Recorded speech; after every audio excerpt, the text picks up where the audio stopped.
Zoom. Okay. All right. So, like I said, we'll cover the field section today. I think we started last week. I wasn't in the classes because I was traveling, but I think you guys covered ag water, which is a part of the field section. We're going to continue in that section today and talk about a little bit easier stuff, harvest containers, packing, post-harvest. There's a little bit of post-harvest stuff in the field section, and then we'll hit transportation and equipment as well. So, main topics today, we're going to go over the pre-harvest risk assessment and really what we need to think about and record and document for pre-harvest. Also harvest, so some specifics there. Like I said, harvesting practices, bins, handling, what is field packing. And then we'll talk a bit about post-harvest. In the field section, there is just a little bit about post-harvest. It's not very complex. Which is great because a lot of our farms just do the general and the field scope of the standard. So we don't have a whole lot of post-harvest to worry about. But starting off with pre-harvest, when we're thinking about pre-harvest, really what we're thinking about is, are we aware of any potential hazards that are there when we're about to get harvesting? And we're thinking about this really in two ways. One is in the moment when you are about to harvest, but also broadly speaking, as a general overlook or assessment of your operation, what are the things that may impact the safety of your product when you are at the harvest stage? The risk assessment that we do for pre-harvest, just like the other risk assessments that we've covered, we will talk about potential hazards on the farm. So we'll go over those with you. We'll be asking you questions and documenting those. We will set that risk assessment up, and it will cover a number of things. Pre-harvest is just one of them. And as we write that out, we will take that and work that into your farm food safety plan as this is your procedures. This is how you go about just before you harvest and when you harvest. The risk assessments, as we've said throughout the class in the standard, some of them are required to be written. Some of them just say an assessment. So we just write it all down. That way we don't have any questions as to whether we covered it or not. Also in the Heavy Connect app, when you do your harvest logs, there will be a pre-harvest section. So there's a little checklist there that will be sort of your risk assessment for every single time when you do a harvest. And that's a sort of a streamlined version. So when we talk about this, we're really looking at what are the risks and any solutions or mitigation measures.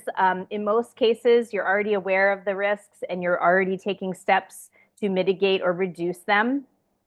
We will also write out this policy about how you do your harvest and what are the things you're looking for. That will be based on what we talk about in your risk assessment. And then the pre-harvest checklist, which is on Heavy Connect, that shows that, that's the record showing that you're following your written plan and you are always checking every time before a harvest that you don't have any risks that you haven't already identified and dealt with. So this one is a little bit different. The pre-harvest risk assessment is a little bit different than the risk assessments that we've covered previously because it's sort of a 1-2 punch. We will go over it in general, and then every time you harvest, you will see that pre-harvest checklist pop up on your harvest log as to, did you check to make sure XYZ is happening before you harvested? So this is mandatory. It is something that you're not going to be able to skip. So when you do fill out your harvest log, those are required sections. As we go through the actual risk assessment with you, the three things that we'll be looking at are physical, chemical, or biological risks. So that's kind of how we want to frame this in our minds. And we'll help you get through this and prompt you if you're not quite sure what sort of questions we're asking or what risks might be present. But just to kind of give you an easy set of examples, physical contamination risk could be things like dust. They could be anything that might be debris falling from your packing shed in your harvest basket or just blowing around.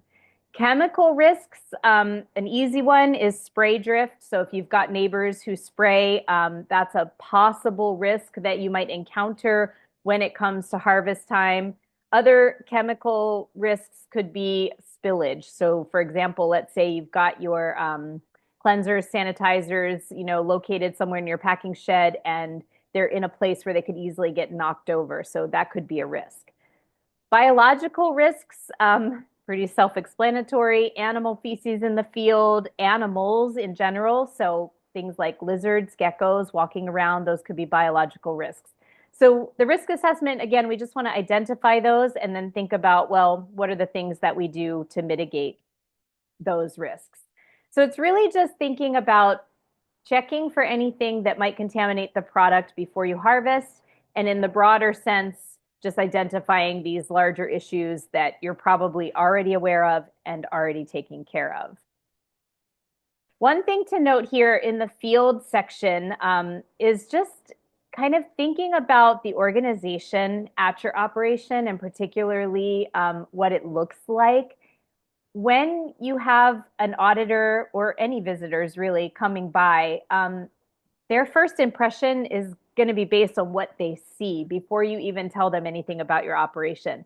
So one good tip that we've found over the years is that the more organized it looks, the more cleaned up it looks, the less questions or red flags from an auditor in particular you're going to have. When auditors come to the operation, they're really looking for things that might be contamination risks. And so the messier it is, or the more things look like they're not put away, the more concerns that auditor is going to have, and that might trigger some questions. So pictures here are worth 1,000 words, all these jumble of boxes. An auditor is going to look at that and think, well, that's a really good place for pests to hang out. Plus, those look like maybe they're not so clean, and they're just sitting out here, possibly able to blow around in the field. Same thing with the picture on the other side. Looks like bags of trash or something there that could be a possible risk.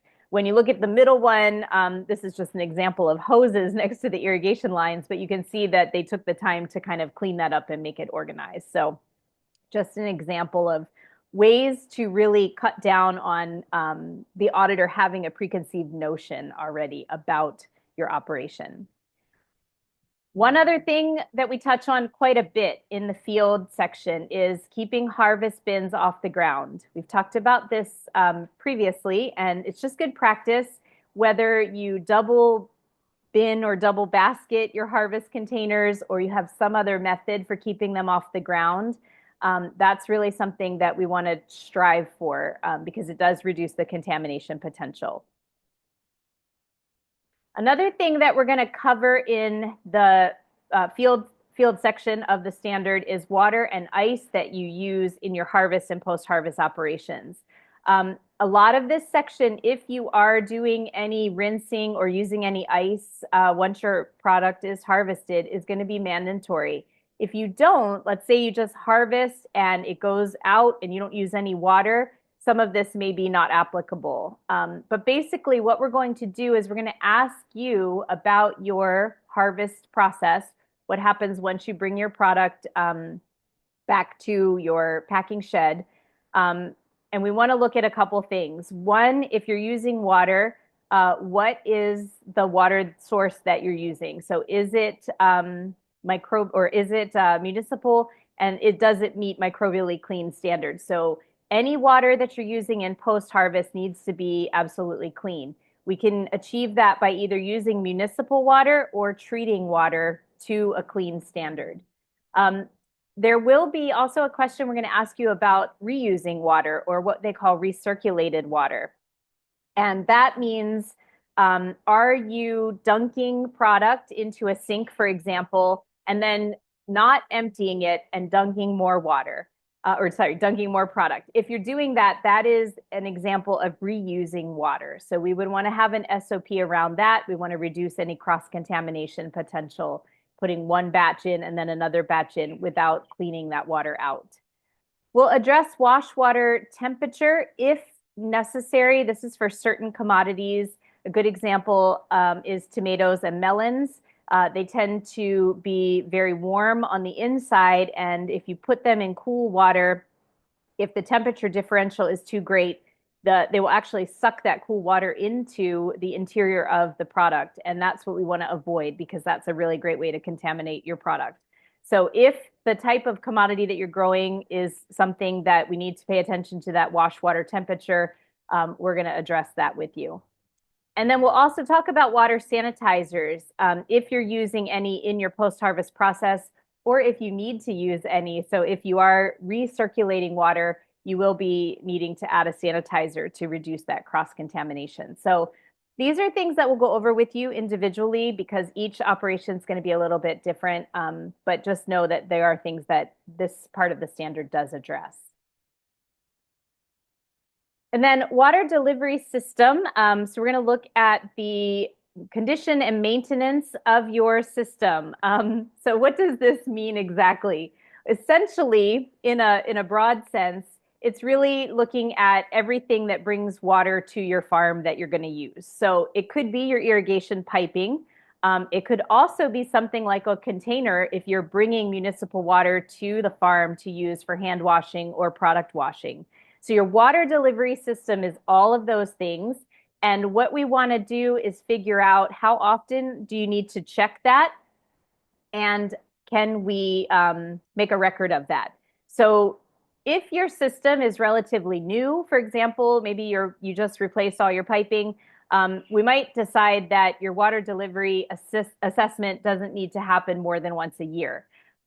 If you are using an older system, maybe you are bringing water to the farm regularly, then we might need to decide that we need to look at that a little bit more often. Essentially, what we're looking for, again, is the opportunity for contamination. So are the pipes possibly broken, cracked, in a position where they might get broken or cracked? What's the potential for that? Do we have containers that we're bringing to the farm? What is the cleaning schedule for those? We need to make sure that they stay as clean and in good condition as possible. So this is something that we'll be covering with you as we go over this sort of field and post-harvest section.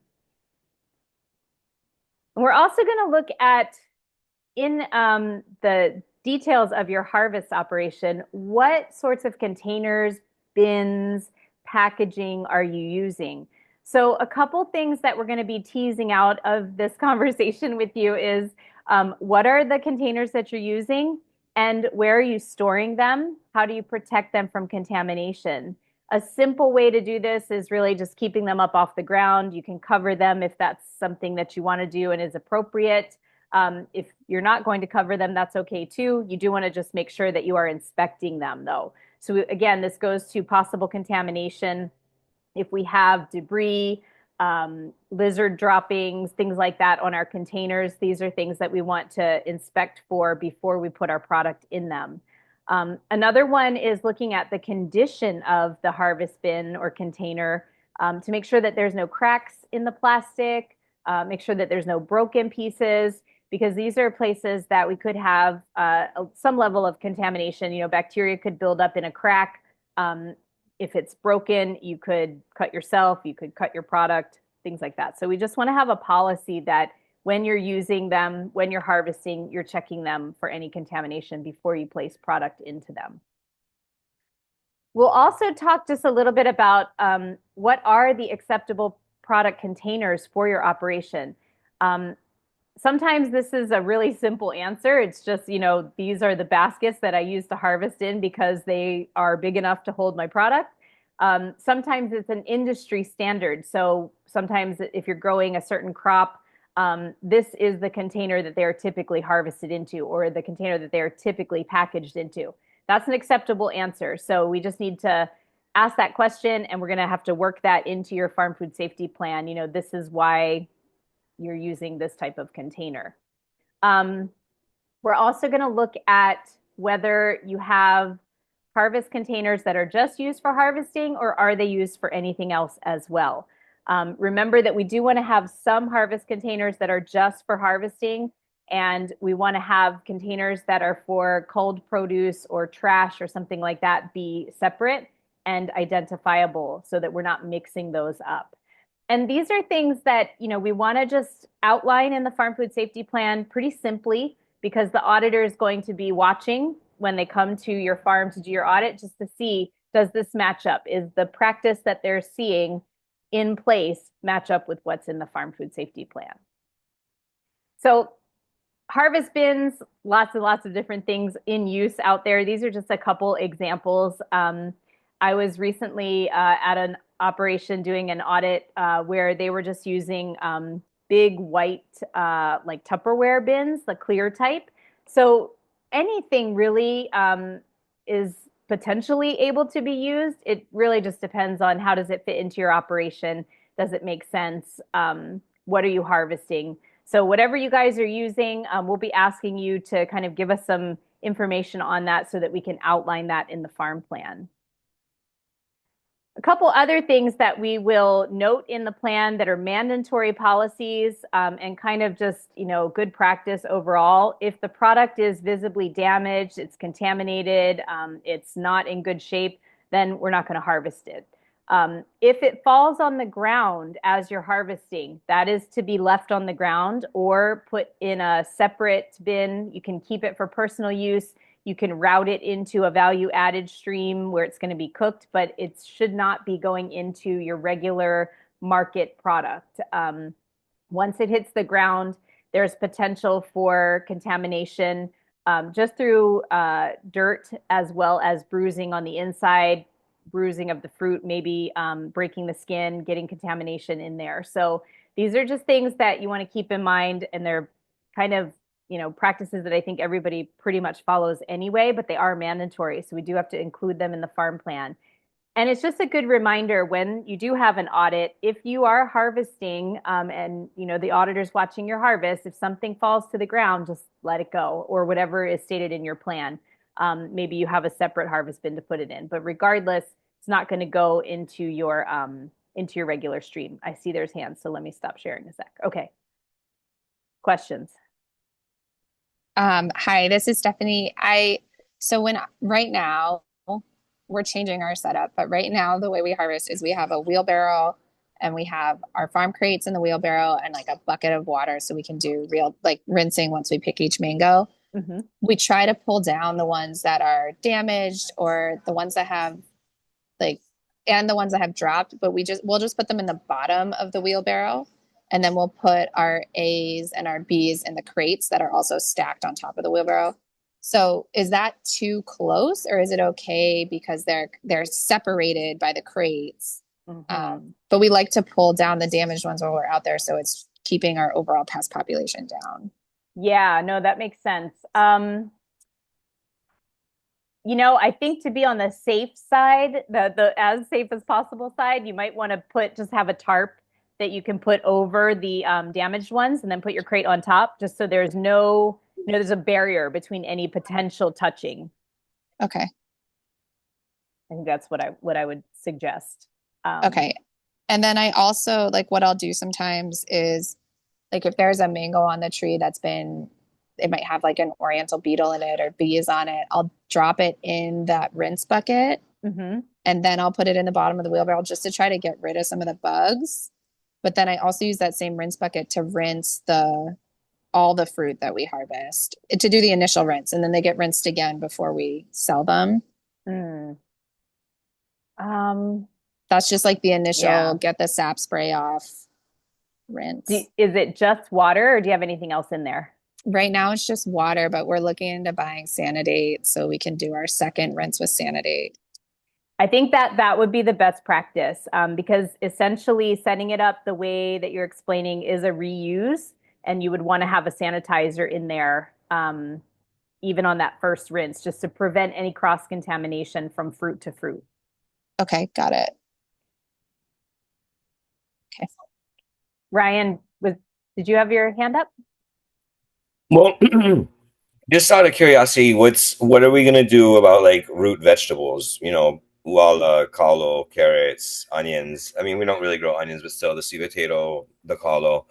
I mean, they're coming out of the ground. Yeah, so for those, that's a little bit different. If they're coming out of the ground, ideally, you'd want to try not to drop them anyways, but it's not a situation where you have to put them to the side because they're already in the dirt. It's more of a if it's specific to fruit trees. It's specific to any crop that doesn't already grow in contact with the ground.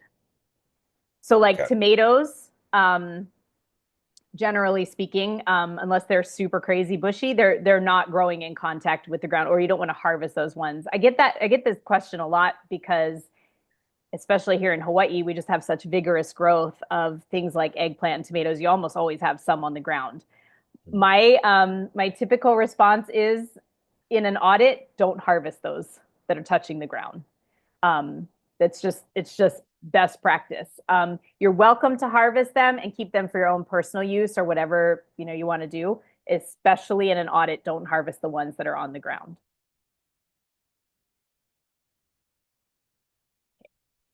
Any other questions? Yeah, this is Michelle. So if you're processing and it doesn't fall on the ground, but it falls on the table, is that okay? You can still continue processing it?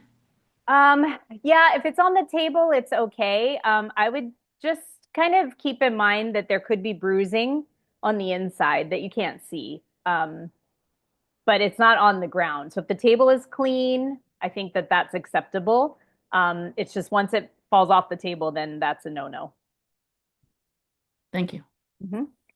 And I see there was one question about where to buy harvesting containers and bins. Is plastic best? I think plastic is the most practical because it's inexpensive and you can clean them if you can use a power sprayer, you can use soap and a brush.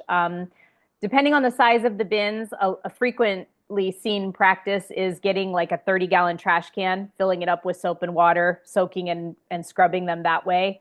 And then if you have a second trash can, you can do a dip in some kind of sanitizer. I have heard extension folks say that they don't like to see power spraying because if there is some kind of contaminant like soil or anything else, it can push it further into the cracks. However, I think that if you're using soap and water and power spraying is, depending on your situation, the best way to get that off if you can't stand there and scrub them. There's a little bit of that, I have to make a decision on which one is better, depending on the scenario. So, but I definitely want to have some kind of policy for cleaning your harvesting containers that involves soap and sanitizing.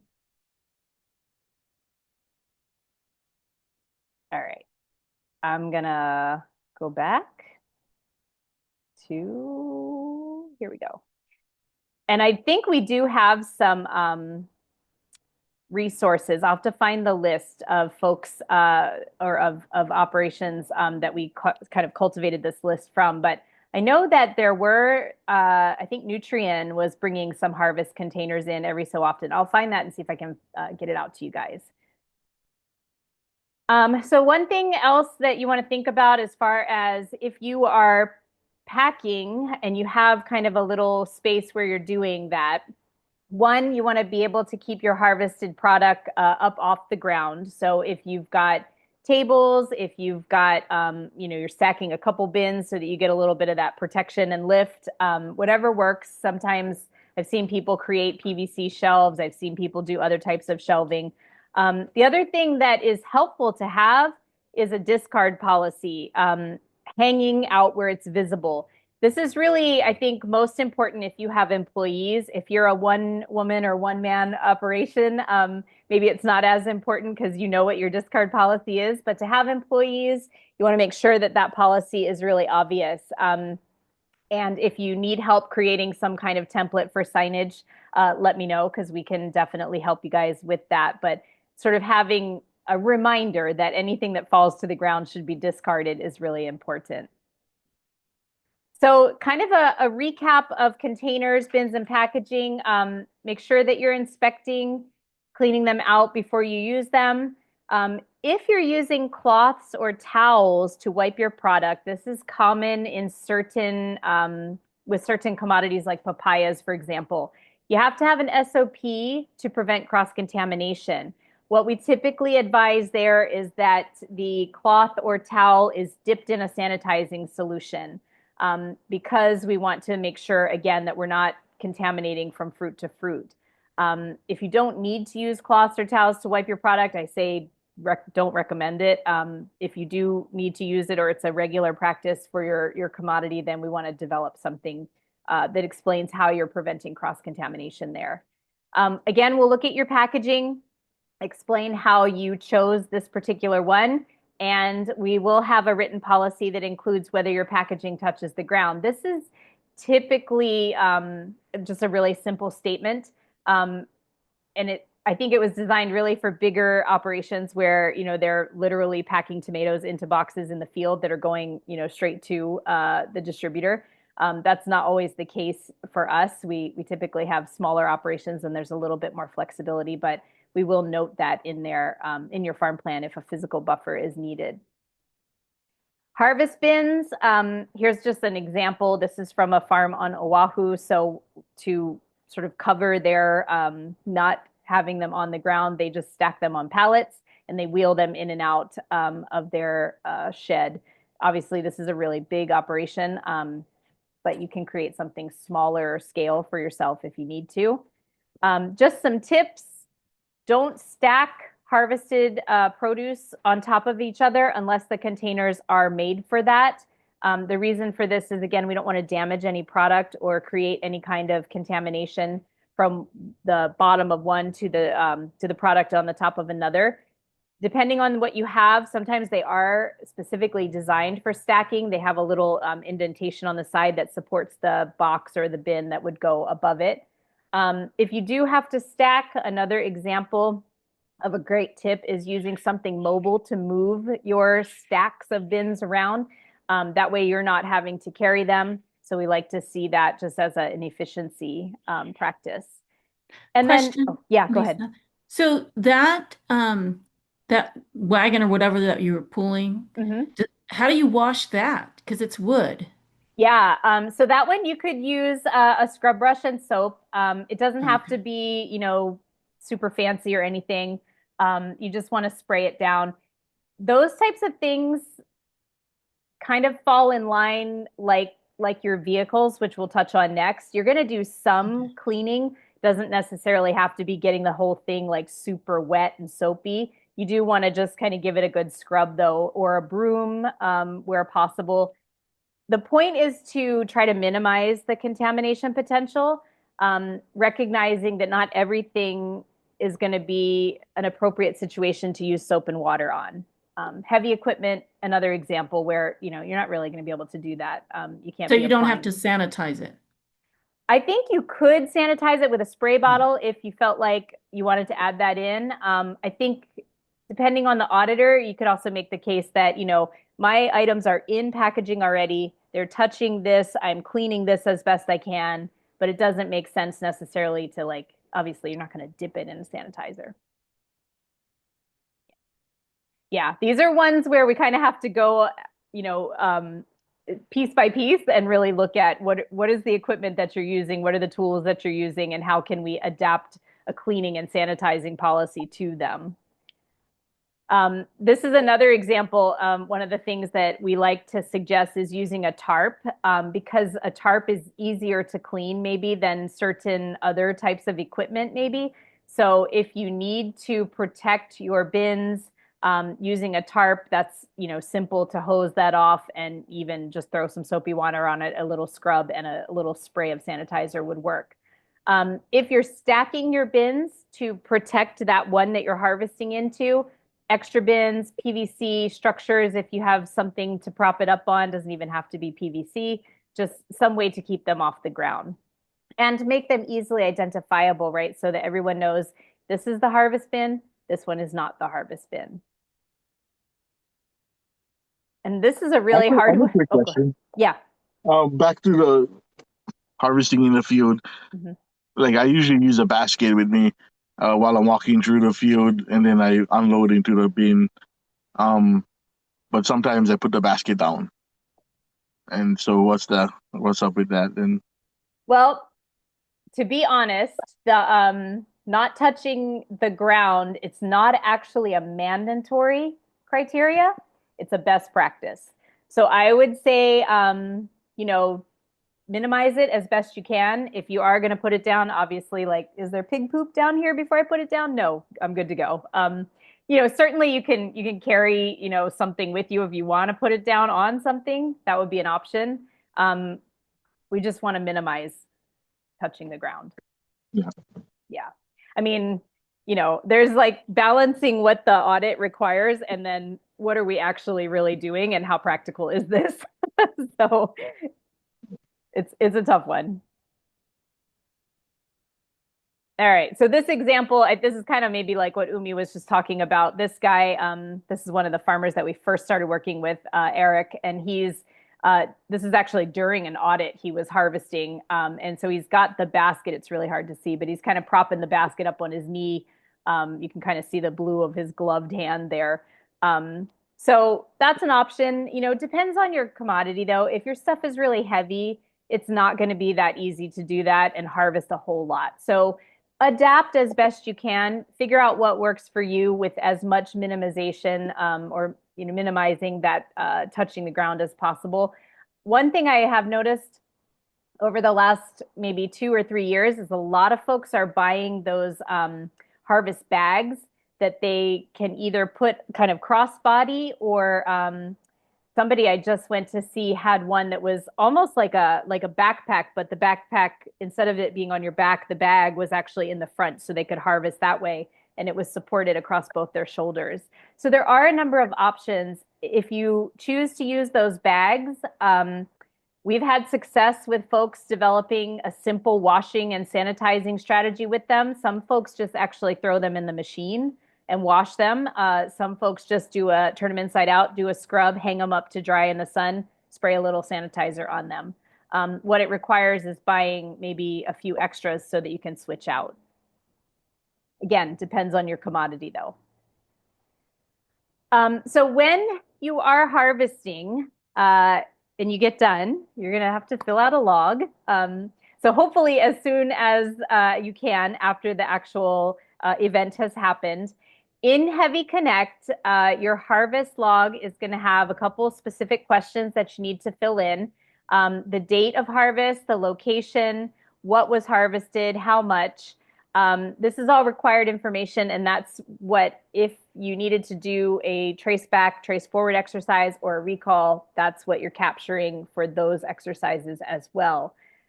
With respect to the harvest log, whatever information you can give us to make this easier, the better, because we can then fill in a drop down for you instead of you having to type it. So make sure that you've got your crop list. We'll fill that in if it's not already done, and make a drop down similar to the locations.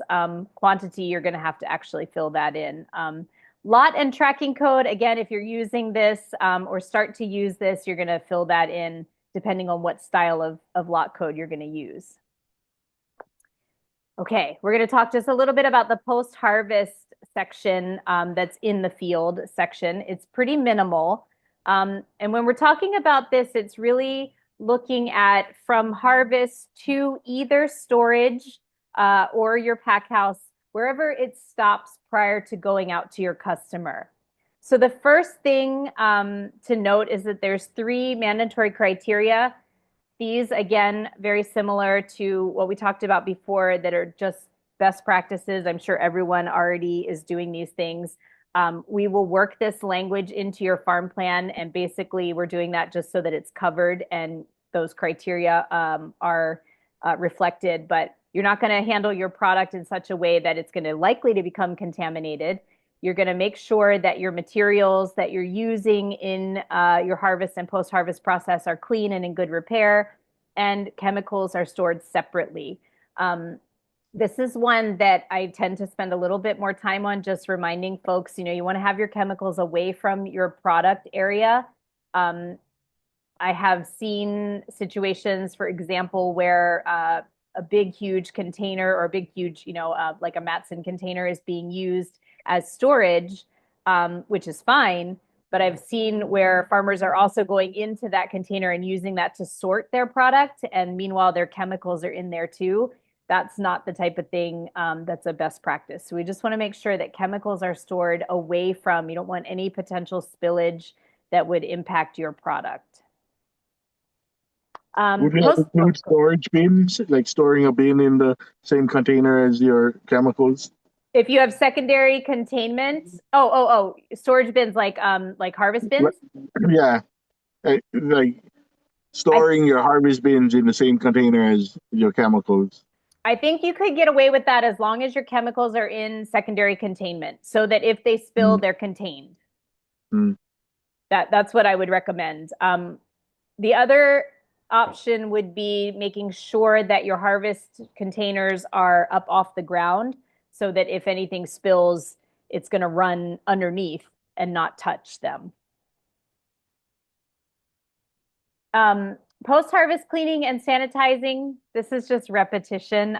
You've already looked at this in previous sections of the standard, but basically reminding us that everything that you're using in that harvest and post-harvest has to be cleaned and sanitized.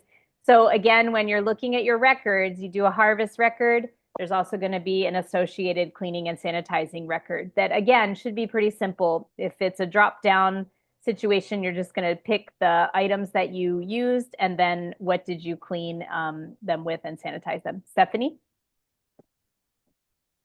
For cleaning and sanitizing things like fruit pickers, like, are there things you recommend? Can we just wipe it with a paper? Like, what is, I know you just said cloths are not recommended, but like, what are the kind of typical procedures for sanitizing like a crate or a harvest crate or like a fruit picker? I would say that using like a brush, you could use a cloth for that. The cloths and towels is really, when they're looking at don't you reuse those, that's really talking about reusing it on fruit or on product like tomatoes or something like that. If you want to use a cloth to clean your fruit picker, a soapy cloth, I think that would be okay. Rinse the fruit picker and then spray it with a sanitizing solution. And then depending on what that sanitizer is, you may let it dry or you may have to rinse it off. Depends on what you're using. Same thing with harvest bins. I think the two most common methods that I see are either the dipping method, like with a big trash can or some other, something big enough to hold it, soapy water, scrub brush, and then a rinse and a dip in the sanitizing solution. Or you can do soapy water, spraying it with a hose to clean it off, and then spraying it with the sanitizer. Those are probably the most common ways that I see these things get done. Do you have a list of different sanitizers? I do. I will send that out to you guys, or I can post it in the classroom. Thank you. Yeah, we have a list. It's rather old, but it does list a lot of Hawaii specific stuff. So things that are hopefully still available locally. Yeah. And then if you're on the wall, Ventures has that Pure Bright Ultra Germicidal, which is labeled for fruit wash bleach. You said Ventures? Ventures, yeah. Okay. Yeah, we ordered a lot of stuff from Nutrient Ag, but we haven't ever ordered any sanitizers. This is so I guess that's why we go through this course. I was like, so shame that we're not doing this already. Okay, Ventures. And then the wheelbarrows, like they just get stuff in them. Our fruit never comes in direct contact with the wheelbarrow, but should we still be like sanitizing the wheelbarrow too, going that far with our wheelbarrow? I would include a practice where you assess how often you think that needs to happen. So, for example, you might say every time we use our wheelbarrow, we're going to clean it out with soapy water and let it dry, and then once a week we're going to sanitize it, or once every whatever option you think makes the most sense for your operation. We can talk about that, whether we think that that's going to be enough. But one of the nice things about the harmonized GAP standard is that there is some flexibility in that they are looking to you, the producer and the expert on your operation, to make some of these assessments. So how often do you need to clean and sanitize some of these things? Obviously we don't want to be putting fruit into something that's dirty, but if it's big, huge equipment, how can we do this and how often does it need to be done? And so I think those are options where you guys will have to look at your process, think through what the potential contamination is, and make your decision on what your frequency is going to be. Does that make sense? Yeah, thank you. it's like a non-answer. Sorry, but No, but that's good. That's good because we can just kind of figure out what works the best for us. Yeah, yeah, and we will let you know if we think that that's not going to cut it. Michelle? So can you have like in the same area the where you're cleaning and sanitizing your equipment with those 30-gallon trash cans, and you have your sinks and your tables for to process your produce. Now, not it doesn't have to necessarily be at the same time that you're cleaning those things, but they're in the same area. So for instance, I might put like my picker or whatever in that trash can, but not wash it yet, and then start processing my produce, and then finish that up and then go back.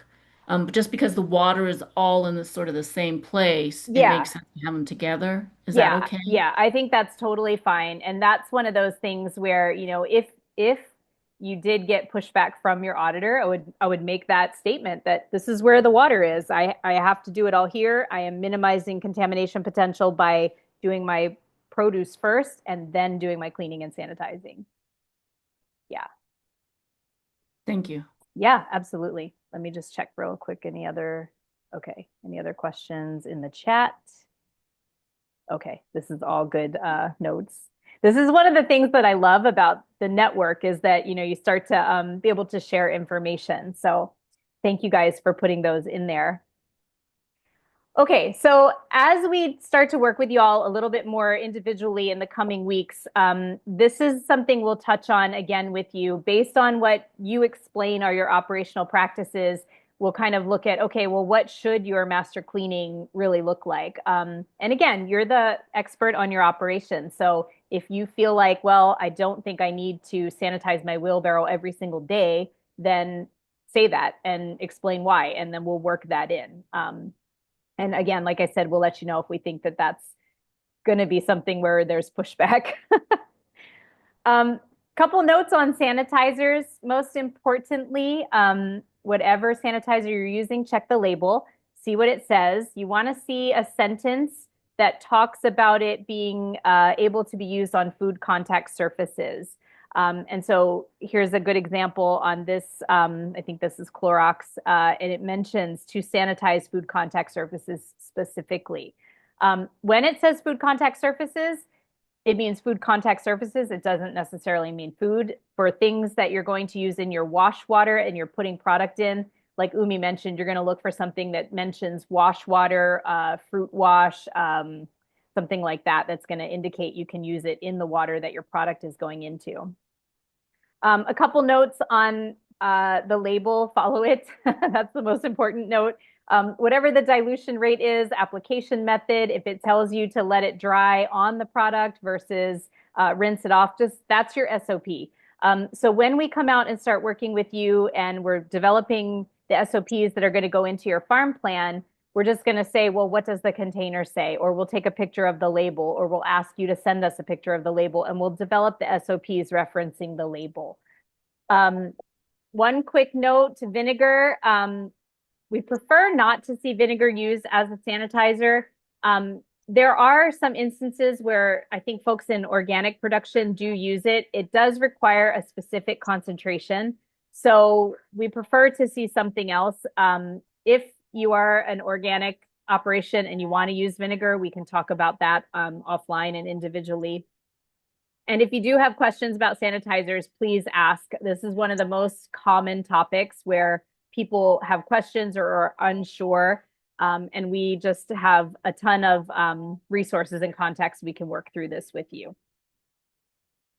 Again, same thing, bleach, make sure it's labeled, follow the dilution rate. A couple really good options. Ecolab has some good products. Sanidate, I'm not sure if it's just 5.0 now. Now there's a couple different Sanidates out there. We may have to pull the labels to look at them, but Sanidate products are really nice, and they, although they're not cheap, they do last a long time, and you only use a little bit at a time typically. Storox is another one that's been highly recommended. If you're using or you want to use organic type approved materials, here's a short list, and I will send this out later to the actual list of cleansers and sanitizers that we have. But this just gives you an idea of some of the options available. Post-harvest water. When we talk a little bit about post-harvest practices in this field section, it does touch again on your post-harvest water. So again, if you're rinsing, if you're using ice, anything like that, we're going to identify the water source. We're going to look at if there's any risks present, and we're going to make a note about how you're using the water in your post-harvest practice. If you're field packing, which means basically you're just putting your stuff into the container that it's going to go right from the field to the distributor or to the customer in, there's no pulling it out and doing anything special. You still need water in your post-harvest because you're going to do cleaning and washing hands. So making sure that you have that clean water at your farm to do those things, even if you're not washing your product. And if you do need to treat water at the post-harvest step, you just want to make sure that we have an SOP for that. We're using an appropriate treatment, and we do have some kind of testing schedule. So a sanitizer or an antimicrobial that we're adding into this section, if you're using that to get your water to an appropriate standard, we're going to have some kind of testing just to make sure that it works. And typically what we like to do is say, okay, well, we're following the directions on the label. We might send it out for one test just to verify and have that backup documentation. Another thing just to note in this is that pH level and water temperature can often affect the efficacy of the chemical treatment. So just noting that if you do buy something to treat your water at this stage, a quick look at the label to see if it mentions anything about pH or water temperature will be important. We can help with that too. Glove use. This is another sort of repetitive note here, and they might have covered it earlier in last week's classes, but gloves often come up because they are frequently used, particularly in harvesting. So we will write out your glove policy. This is a question in the auditor checklist, and it's something that the auditor will be observing. So they're going to read your glove use policy, and then they're going to check to see if you're following it. Ideally, you want to have a process for either cleaning gloves if you are using a type of glove that is meant to be reused, or you have a single-use glove policy. Either way, it's your call, but you do want to make sure that we are writing this out. And gloves are one thing where we really don't want to see people taking them home and bringing them back because they are going to touch product probably. If it's gloves that you're using for working, like you have thick gloves for protecting your hands while you're doing other tasks, that's fine. But gloves that are going to touch product ideally are not going to be taken home and then come back to the farm.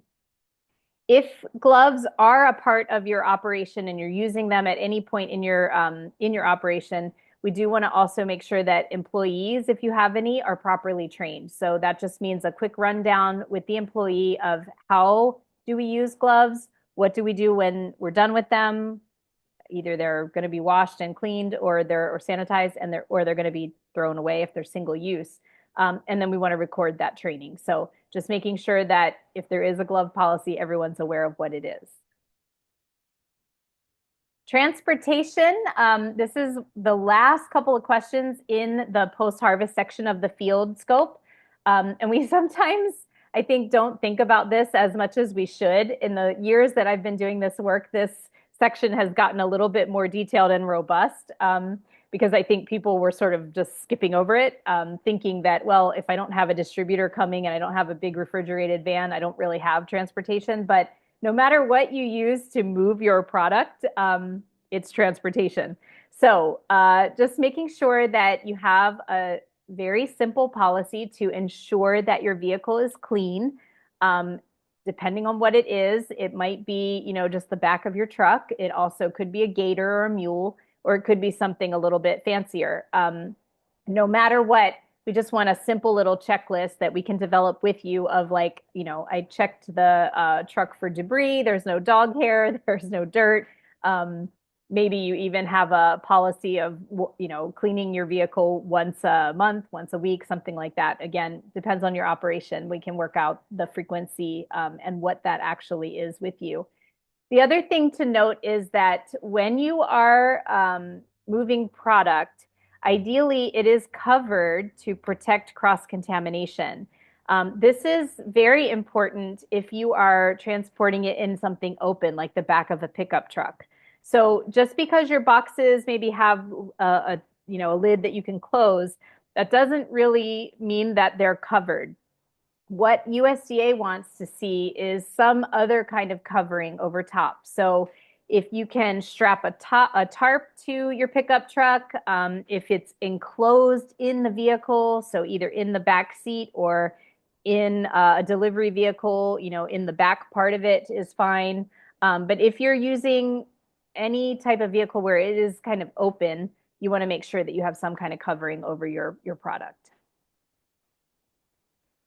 And then the last couple things to round out today's class, just a couple record keeping reminders. The daily GroupGAP and bathroom log is a really helpful reminder type checklist. We ended up combining them because it's really useful to see the daily GAP reminders. Just quick questions like, did you harvest today? If so, do a harvest log. Did you fertilize? If so, do a fertilizer log. So it just kind of helps you get in the habit. And then cleaning and sanitizing. This is one where probably aside from your restroom logs, it's going to be the most common log that you're filling out because you're almost always there to do something at the farm. There's going to be some cleaning and sanitizing involved. So just keep in mind, we want to see plenty of those. It's one of the common areas we see where people in their first year or two, they don't keep good records, and we can always tell because they might have, let's say, 10 harvest records, but they only have 2 or 3 cleaning and sanitizing logs. If you have 10 harvests, you should have 10 cleaning and sanitizing logs because guaranteed there was something you had to clean. So just those reminders, every time you harvest, try to remember to do the log, fertilizers and pesticides when and if you apply. Dangerous incidents, anything just out of the ordinary. Something spills, you found the pig on your property, anything like that. Traceability and mock recall, we will remind you to do these. They are only required to be done once a year for harmonized GAP. Employee training, this one, if you have employees, you do want to kind of start getting on that because this is an area where auditors have been very picky. They want to see lots of employee training. What we did is create a whole bunch of short, like 15 minutes or less, employee training videos on various topics. If you go to our North Shore EVP YouTube, you will find a playlist. So you can just use that to get your employee training done. Most of them are really, honestly, less than 10 minutes. So it's a really quick way to sit down, have your employees watch something during their lunch, and then you can mark that they had training. And then the water delivery system assessment. This record is one that will be completed based on the frequency that we determine with you. So again, if your water delivery system is brand spanking new, you probably only need to do this once a year initially. If your water delivery system is older or there are a lot of complex pieces to it, we may want to look at doing it a little bit more frequently. Typically, folks are doing it once to twice a year only. I don't really think in most cases that there's a need to do it more often than that. If you have piping that's exposed and maybe getting run over a lot, then that might warrant a little bit more frequent assessment. But otherwise, I would say once to twice a year is sufficient. And then just a couple other reminders. We want to start getting into the habit of keeping consistent records. If we see a big gap and we don't have an explanation for it, that's going to be a question. And again, let us customize your records. If there's things in the records that don't make sense, that aren't needed, things that are needed and aren't there, let us know and we can customize those. The more we can customize it to be user-friendly for you, the more likely it is that you'll be able to complete them efficiently. So that's what we want, that's the goal. So let us know if there's drop downs you want, if there's questions you want added, if there's questions you want out, we can do that. We don't really have specific homework this week. Just if there's anything that's missing that you haven't completed yet, please get that done and get it to us. Keep the records. And then we will be reaching out to work with you on risk assessments and water sampling, developing your farm food safety plan. So what we typically like to do is meet up to do that risk assessment. That's going to be probably about an hour-long conversation. If we need longer than that, we'll usually break it into 2 meetings. And it's really just a conversation. We're going to ask you a lot of questions and we're going to document what you say. But that information will be fed into your farm food safety plan. And that's how we start to develop, all of your processes. Water sampling, if we haven't already touched base with you on this, we will be, and this will be just to figure out what is your water source? How often do you need to have your sampling done? Where are you going to take the samples from? And what labs are you going to use? I think they probably covered this in last week's session, but we do have relationships with 2 labs on one on Oahu, one on Big Island, who do provide a discount for GroupGAP members. So we will put you in touch with those guys and make sure that they know you're a GroupGAP member once you get to the point of your water testing. And hopefully they'll honor that discount again for the next few years, keeping my fingers crossed. But I think that's it for today. Do you guys have any other questions?